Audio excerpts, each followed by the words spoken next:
بسم اللہ الرحمن الرحیم۔ میرے عزیزو، آج کے حالات سب کے سامنے ہیں۔ ملک میں آئے دن کچھ فرقہ پرست لوگ ایسے بیانات دیتے ہیں، ایسی گستاخیاں کرتے ہیں یا کوئی ایسا شوشہ چھوڑ دیتے ہیں کہ جس سے سیدھے سادے مسلمان نوجوانوں کے جذبات بھڑک اٹھتے ہیں اور وہ غصے میں آ کر کچھ ایسا کر گزرتے ہیں کہ جس کی اصل خواہش وہی دشمن رکھتے ہیں۔ ہم نے بارہا دیکھا ہے کہ وہی لوگ جنہوں نے نبی کریم صلی اللہ علیہ وسلم کے شان میں گستاخی کی، وہ پس منظر میں چھپ جاتے ہیں اور ہمارے نوجوان جیلوں میں چلے جاتے ہیں، ان کے گھروں کے چراغ بجھ جاتے ہیں اور پوری زندگی برباد ہو جاتی ہے۔ حال ہی میں بریلی کا واقعہ بھی اسی کی ایک تازہ مثال ہے،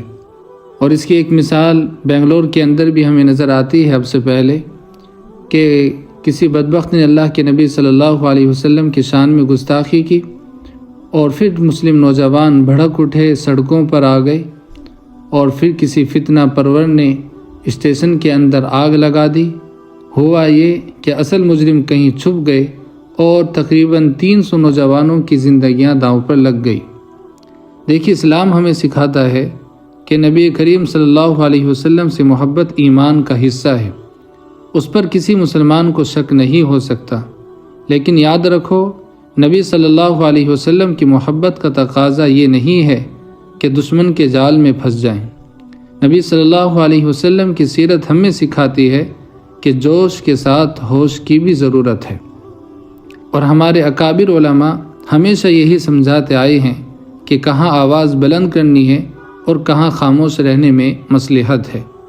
اگر علماء ہی نوجوانوں کو جذباتی بنائیں گے، انہیں بھڑکانے لگیں گے،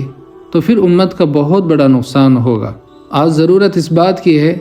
کہ ہم اپنے نبی سے محبت کو صرف جذبات سے نہیں، عقل اور حکمت سے بھی ثابت کریں۔ دشمن یہی چاہتا ہے کہ ہم غصے میں آ کر کوئی ایسا قدم اٹھائیں جس سے ملک میں حالات مزید بگڑیں اور اصل مجرم کہیں بچ کر کے چلے جائیں۔ میری تمام مسلمانوں سے پرزور اپیل ہے کہ کبھی بھی کوئی قدم جلد بازی میں نہ اٹھائیں۔ احتجاج، ریلی یا سوشل میڈیا پر رد عمل دینے سے پہلے دور اندیش اور معتبر علماء سے مشورہ کریں۔ اور دیکھیے، ہم نے کئی مرتبہ اپنے ملک کے اندر اس بات کو دیکھا ہے کہ مسلمانوں کا پروٹیسٹ کرنا یا سڑکوں پر نکلنا یا احتجاج کرنا یہ زیادہ فائدہ مند ثابت مسلمانوں کے حق میں نہیں ہوا۔ اس لیے جذبات میں آ کر اپنی اور اپنی قوم کی زندگی برباد نہ کریں، اور یاد رکھو، نبی صلی اللہ علیہ وسلم کی محبت دلوں میں ہے، اور وہ محبت اگر عقل اور حکمت کے ساتھ ظاہر ہو تو امت کے لیے باعث عزت بنے گی، ورنہ دشمن کے منصوبے کو کامیاب کرنے کا ذریعہ بن جائے گی۔ بہرحال دعا کریں اللہ تعالیٰ ان تمام مسلم نوجوانوں کی حفاظت فرمائے